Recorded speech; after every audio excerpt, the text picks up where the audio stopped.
Hello and welcome to the Kamla Show. We bring you interviews and conversations with technologists, entrepreneurs, filmmakers, and other newsmakers from in and around the San Francisco Bay Area. My guest today is filmmaker Brian Knappenberger. He talks about the making of his new documentary, The Internet's Own Boy, The Story of Aaron Swartz. Swartz was a programming prodigy and an information activist who helped develop the basic Internet protocol RSS and also co-founded Reditt. For 2 years, Swartz was involved in a legal battle with the federal government, and on January 11, 2013, he took his own life. He was 26 years old. Here's a clip from the film The Internet's Own Boy, The Story of Aaron Swartz, and an interview with Brian Knappenberger. You know, it's easy sometimes to feel like you're powerless, like when you come out in the streets and you march and you yell and nobody hears you. But I'm here to tell you today, you are powerful. You can stop this bill. A co-founder of the social news and entertainment website Reditt has been found dead. Aaron learned how to learn at a very young age. Bob introduced him to computers, and he just took off. He certainly was a prodigy, although he never kind of thought of himself like that. He really had different aspirations for the purposes of political goals. He was sort of learning to hack politics. Stop SOPA! This bill poses a serious threat for all who use the internet. The freedoms our country had been built on would be suddenly deleted. I couldn't let that happen. Aaron was trying to make the world work. He was trying to fix it. Bringing public access to the public domain. He doesn't hack JSTOR in the traditional sense of hacking. He wasn't stealing, he was making a point. They arrested him, strip searched him, and left him in solitary confinement. And he said, they want to make an example out of me.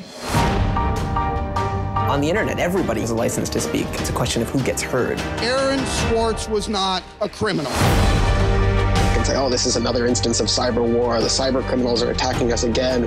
They use those as excuses to push through more and more dangerous laws. This is a poor use of prosecutorial discretion. Should have never gotten the attention of the criminal system. We need to galvanize opposition today because today is when it matters. I'm still angry. This is what we as a people think is okay. Aaron was willing to put himself at risk for the causes that he believed in. He was the internet's own boy, and the old world killed him.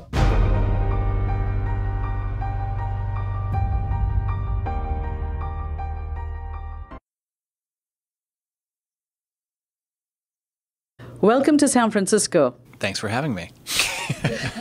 In your previous film, We Are the Legion, The Story of Hacktivists, you looked at collective action, Yeah. And in this film, Internet's Own Boy, The Story of Aaron Swartz, you are looking at an individual's action. Yeah.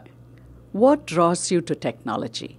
What draws me to technology? Well, I'm particularly interested in how technology intersects with our culture and particularly laws and human rights and civil liberties. I think we're in this period of time in which we live these massively networked lives in which every part of our lives has an online component to it. And this is relatively new in the human experience, the way that we communicate now. And so, and yet we have relatively established traditions and values in terms of human rights, civil liberties, constitutional rights. And it strikes me that this new networked world, that these are two different things, and where these two tectonic plates are grinding. I'm particularly interested in that area. The notion that freedom of expression, that creativity and innovation, and the sort of traditional values, notions of privacy, the idea that our government can't search us without due process, that those things make their way into this digital space that we all live in, that is not the realm of geeks and hackers, but is the place where we live. Everyday person. Yeah, you don't have to be... obviously, the internet is not some distant realm of geeks and hackers, right? It's the place where you live. You do everything important about your life has an online component to it, and increasingly, our democracy depends on on the internet. And there's some government services you can't even access without internet connection. So it's a critical part of our lives, and so we don't necessarily we shouldn't necessarily throw out these kind of traditional notions of civil liberties and human rights just because we're in the digital age. So what I hear from you is that technology has advanced way ahead, but law and civil liberties have not evolved and caught up with the way technology has permeated our lives. Yeah. And so the norms, rules that obtain in the legal world are, well, I don't know if I should use the word throwback, but are from the 19th and 20th century, whereas what we have today is a whole new realm of network life and technology. Yeah, I think laws in particular have struggled to keep up. One of the things that we look at in the film is the Computer Fraud and Abuse Act, which is a law that's often used to prosecute hackers and activists. And this law, which is this, it's really an absurd, overly vague, wildly outdated law that dates back to the 80s, that was created when Congress was apparently scared when they saw the movie War Games with Matthew Broderick. Very scary film, I guess. Because it brings down the... Well, what happens in that film is that Matthew Broderick plays a quote-unquote hacker. He's trying to impress his girlfriend, and he ends up in his bedroom starting a nuclear war, very nearly starting a nuclear war. Now, that wasn't possible in the 80s, and it's not possible now, but apparently that law scared Congress so much that they started this law called the Computer Fraud and Abuse Act that has had no meaningful changes to it since 1986. And obviously our lives have changed in terms of the way we communicate since 1986. We now live these massively networked lives. So for that still to be the primary law that governs the internet, or that people bring against hackers and all I say hacking loosely, against people online, is absurd. It's in badly need of reform. So let's go to Aaron Swartz. Here's this brilliant young programmer who was actually a startup guy. He did do a couple of startups, but didn't embrace the Silicon Valley's culture, which is... Yeah, no, I mean... Aaron rather decisively at one point in his life turned his back on traditional startup culture. He was a part of that world, and I think nobody would look at his story and think like he couldn't have made millions and millions of dollars. This was somebody that could. Yeah, and when they sold Reditt to Conde Nast, that made him a very rich 19-year-old. But what he does there, I think, is significant. He makes this turn towards social justice, towards organizing people, using his technological skills, using his abilities. He puts those in the service of the public interest, going after kind of social justice issues. He was frustrated, obviously, with I've read a lot of obviously his blogs and writing, going through them for the film. And it's clear he saw Silicon Valley as a machine for making money. And this notion that you're going to change the world, that you're going to make the world a better place, really becomes a kind of Silicon Valley startup cliche, right? I mean, for somebody as intellectually curious as Aaron, I think he took that seriously and looked at that and said, well, first of all, do you know what makes the world bad to begin with? And if you genuinely want to make that better, have you thought about what are those specific actions you can take that will address those problems that you see? And then, by the way, measure your effect, the effect that those things have, right? We can do this. We can measure how much our actions have changed in the areas that we care about. And so the minute you're kind of launching yourself intellectually down that path, you've pulled the veil away from this absurd notion that the Silicon Valley kind of startup culture is really trying to make the world a better place. The lie becomes exposed. Most startups, I've covered Silicon Valley for a long time. I think that's at odds with a genuine approach towards making the world a better place. And his father was in the software industry. Yeah. Oh, it still is. His father has been has owned a number of businesses, has been a consultant at various times, but they've always been it's a family that has been involved in technology for a very long time, and both of Aaron's brothers are programmers, coders. And it's clear he grew up in a culture of coding and a notion that you could, and you see this from a very, very young age. We talk about it in the film, that this notion that coding is a kind of magic. And or the creation of something in programming can be a kind of magic, creating something that has new powers, new abilities. And if you are able to focus that magic, if you are a magician, what would you, and you had those kind of powers, I think he asked, well, what would you use them for? And what did he use them for? That got him framed under the law that you just mentioned, the 1980s computer fraud law. Well, I think his general big picture kind of approach was, if you had magical powers, would you use them to make loads of money, or would you use them for good? And I think that his choice that he made post Reditt in the sort of after he was 19, I think his choice was to put those skills in the public good. And what was it that he got caught? Aaron was arrested for downloading 4.7 million academic journal articles from the online service JSTOR. Well, what he did allegedly was he went onto the MIT campus, which is famously fast and famously open. You don't have to be a student. You can just walk on and connect. And from there, you have access, from the MIT campus, you have access to JSTOR. So what he did is he took advantage of this fast connection, and he went and he presumably downloaded articles directly. MIT took a couple of, they didn't belong to MIT, they were part of JSTOR. MIT took some steps to try to stop him, kick him off that network. JSTOR took some steps. Yeah, so after a few of these sort of attempts to kick him off the network digitally failed, he actually kind of bypassed it entirely and went into a closet at MIT and plugged his laptop and his hard drive directly into the server. And so the Secret Secret Service was alerted.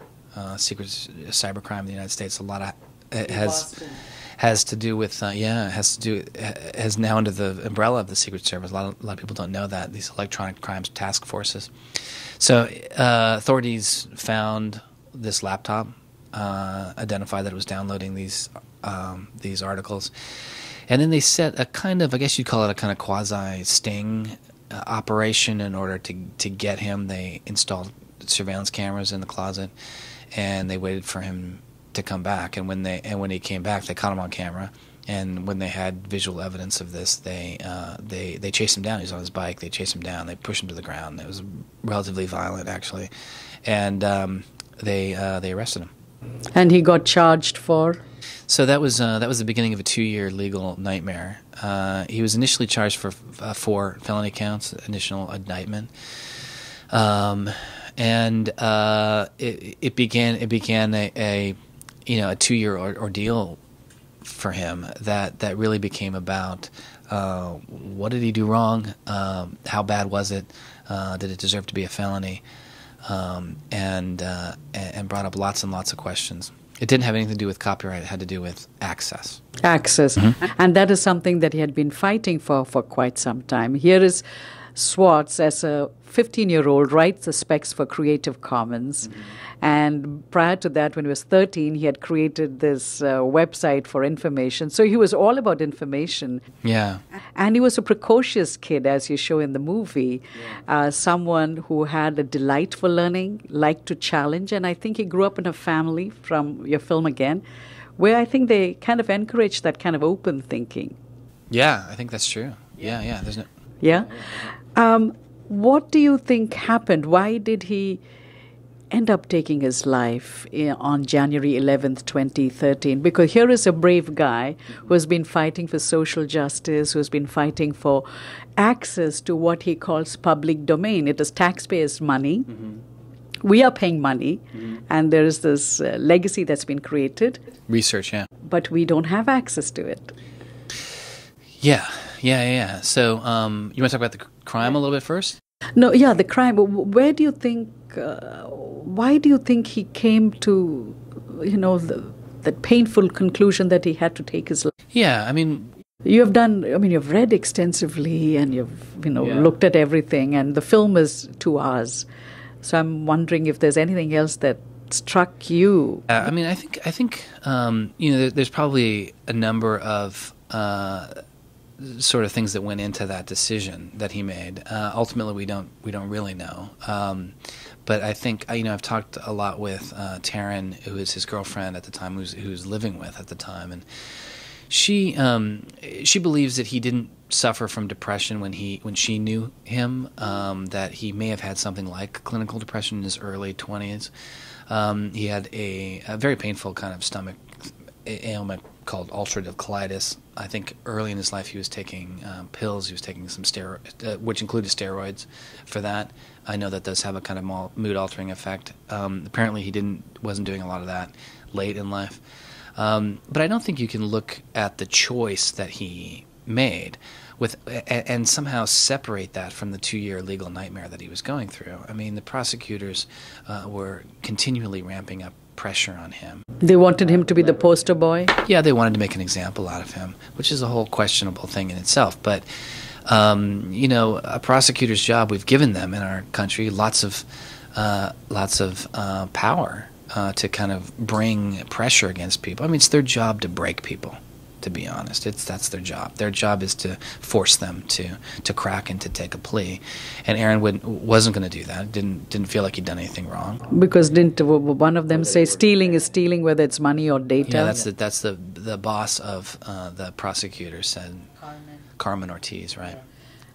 And so on January 11th, he takes his life. On January 12th, she is asked to leave, Carmen Ortiz. No, well, the backlash against the prosecutors and the prosecutor, Stephen Hyman, and his boss, Carmen Ortiz, was swift and was very, very intense. There was a lot of protest.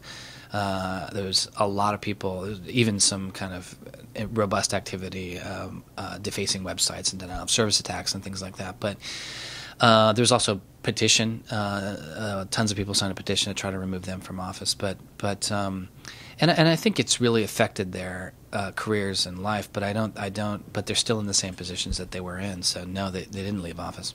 They didn't. Okay. Oh, the case was no longer theirs. Yeah, they dropped the case as soon as he died. Yeah, the next business day. Okay. One question that you didn't address in the movie, and I kept thinking, is Aaron Swartz's father has had long association with MIT, especially the Media Lab. Yep. Why is it that MIT took a neutral stand in this whole affair? Well, why did MIT take a neutral stance in this affair? I don't know. It's to their great shame. To their great shame that they did that. Yeah, I asked his father. His father's asking the same question. Why didn't they stand up for presumably their principles in this? You know, I think when it comes to MIT, I think that you have to separate the faculty and students, which have been really supportive to this film. But the faculty and students have been supportive, both of the film and I think generally of Aaron. But really the administration and the general counsel would love for this film to go away. They'd love for the whole story to go away. They'd love to just ignore the whole thing and just pretend it never happened. And that's just not going to happen. They clearly went against the sort of perceived principles of MIT, the kind of cherished notions, that this idea that you should push the boundaries of technology, that you should transgress a little bit, that even you know, there's a going through the servers as part of the initiation at MIT. There's a hacker scavenger hunt that's part of the breaking in a new student at MIT.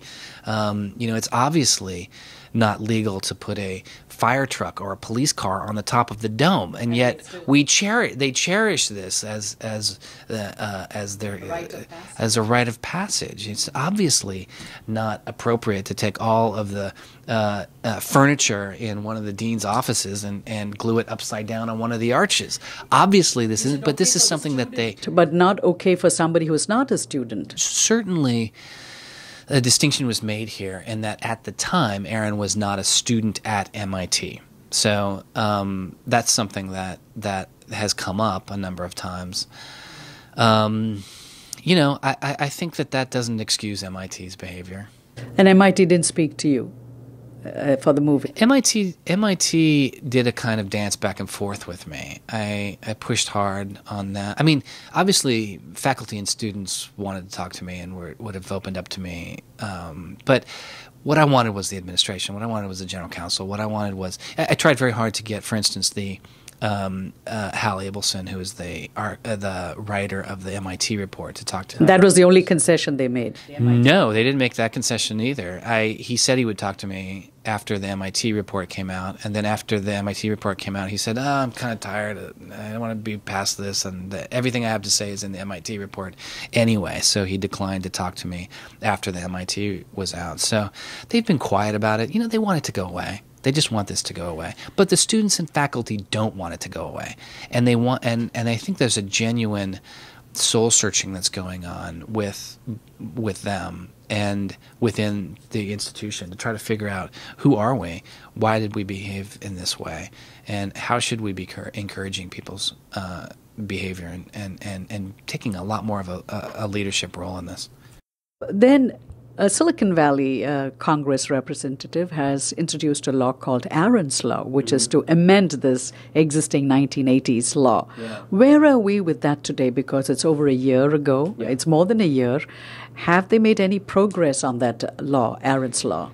Yeah, so Aaron's Law was introduced by Senator Wyden and Representative Lofgren right after Aaron died, and its intention was to solve some of the worst parts of the Computer Fraud and Abuse Act, this absurd, outdated, kind of overly broad, prone to misuse law. Some people said it didn't go too far enough, but the real problem, it was meant to solve the worst parts of it. The real problem happened when it got into committee, and tech companies really lobbied to keep it. It turns out, it's an unexpected source of friction and a hurdle for changing this law. Tech companies actually kind of like that broadness and vagueness of this law because they like to use it to go after their smaller competitors. They like to use it to go after people on their network that are using their network in ways that they don't like. And so there was strong resistance from tech companies to changing that law. And so that's kind of where it stands. It's stalled in committee. It doesn't seem like it's going anywhere. I hope that the film reinvigorates this debate. I mean, I feel very strongly that it's not enough to just live in the world as it is, to just kind of take what you're given and, follow the things that adults told you to do and that, your parents told you to do and that society tells you to do. I think you should always be questioning. I take this very scientific attitude that everything you've learned is just provisional, that it's always open to recantation or refutation or questioning. And I think the same applies to society. Once I realized that there were real serious problems, fundamental problems that I could do something to address, I didn't see a way to forget that. I didn't see a way not to.